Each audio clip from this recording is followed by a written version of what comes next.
Bonjour. Le mois de mars, c'est le mois durant lequel on a célébré la Journée internationale du droit des femmes, notamment le 8 mars.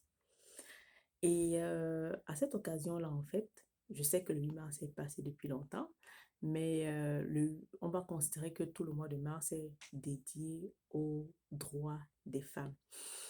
Donc, à cette occasion-là, en fait, j'aimerais parler d'un livre que j'ai lu il y a de cela longtemps, mais un livre en fait qui dépasse, qui s'adapte en fait à toutes les périodes, qui est encore actuel aujourd'hui, étant donné qu'on se bat encore pour l'émancipation de la femme, pour le droit des femmes. Et il s'agit notamment du roman de l'autrice Maria Maba qui s'intitule Une si longue lettre. Et à ce propos-là, en fait, j'ai fait des recherches pour savoir comment est-ce qu'on célèbre la Journée internationale des droits des femmes dans le monde, parce que je me suis rendu compte qu'au Cameroun, en fait, c'est célébré d'une manière assez particulière. Et je me suis rendu compte que ce n'est pas uniforme, c'est chaque pays qui a décidé d'en faire ce qu'il veut. Il y en a pour qui c'est juste un jour de congé, il y en a pour qui c'est un jour de fête, et il y en a pour qui c'est vraiment un moment de réflexion en ce qui concerne le droit des femmes dans le monde. Et le 8 mars aussi, c'est une journée pendant laquelle, oui, on célèbre, on parle des droits des femmes, mais on parle aussi, on célèbre les réalisations des femmes dans le monde entier. On met en avant des femmes qui, euh, qui occupent un certain type de position, qui ont réalisé de grandes choses. C'est aussi un moment pour sensibiliser aux disparités entre les sexes et à la discrimination et aussi promouvoir le soutien mondial aux femmes. Et vous allez me voir baisser la tête, c'est parce que j'ai des notes. Donc en fait, cette année, moi, on a parlé comment dire, de l'émancipation des femmes, on a parlé du digital et tout. Je n'ai pas les spécificités concernant le thème de l'année, mais je sais que ça concernait le digital. Et moi, je parle de cette journée-là en littérature, notamment de Maria Maba.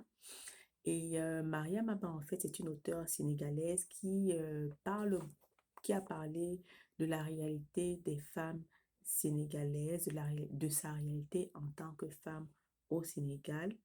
Et c'est un roman qui a été publié à la période postcoloniale et cette période-là, en fait, c'est une période qui est marquée par l'éveil de la femme, l'éveil de la voix féminine. On se rend compte que la plupart des romans qui ont été publiés à cette époque-là, en fait, sont des biographies, des autofictions. Ce sont des romans dans lesquels on remarque beaucoup que la femme aborde les difficultés qu'elle traverse dans la société. Ce n'est pas une coïncidence parce que la femme a été castrée pendant la période coloniale et la période postcoloniale symbolise en fait une période pendant la libération, la période de la libération de la voix féminine.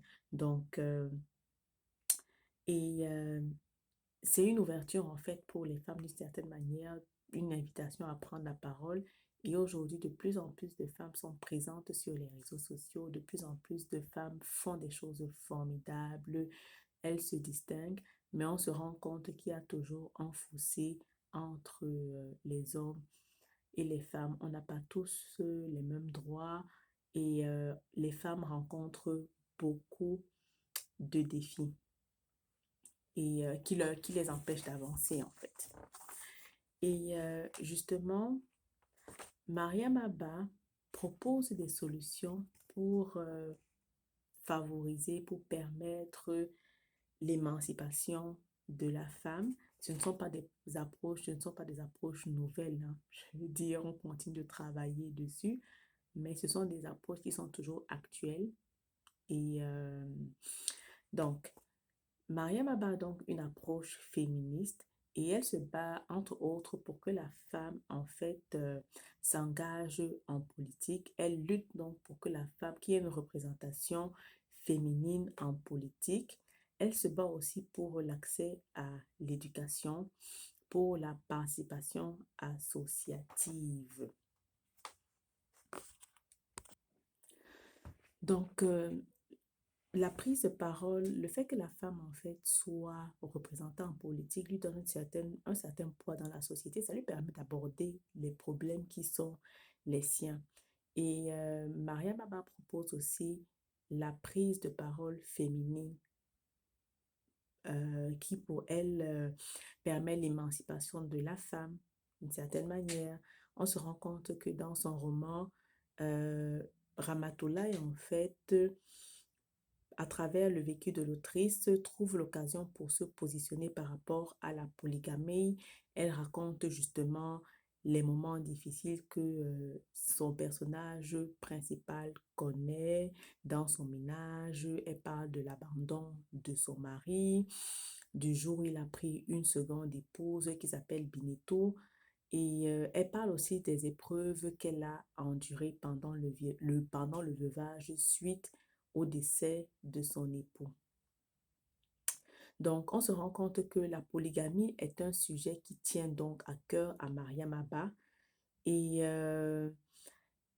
d'après Ahmed Bab, pour lui, en fait, l'autrice profite de cette occasion pour rapporter les tortures physiques et morales que les femmes subissent pendant le mariage polygamique, parce que j'ai beaucoup entendu sur les réseaux sociaux des gens encenser la polygamie. C'est une petite parenthèse. Donc pour lui, selon lui, en fait, il suggère que l'auteur dénonce les raisons qui incitent les hommes à la polygamie et la réaction des femmes modernes face à ce fléau, en particulier dans son deuxième roman, Chant écarlate. Donc, dans ce roman-là, en fait, Mariam Abba critique acerbement cette pratique sociale en levant le voile sur les souffrances émotionnelles, financières et sociales des femmes qui en sont victimes. Et dans une interview qu'elle a accordée au magazine féminin Amina, elle affirme qu'une femme n'accepte jamais la polygamie par gaieté de cœur. C'est le cas de Ramatoulaye.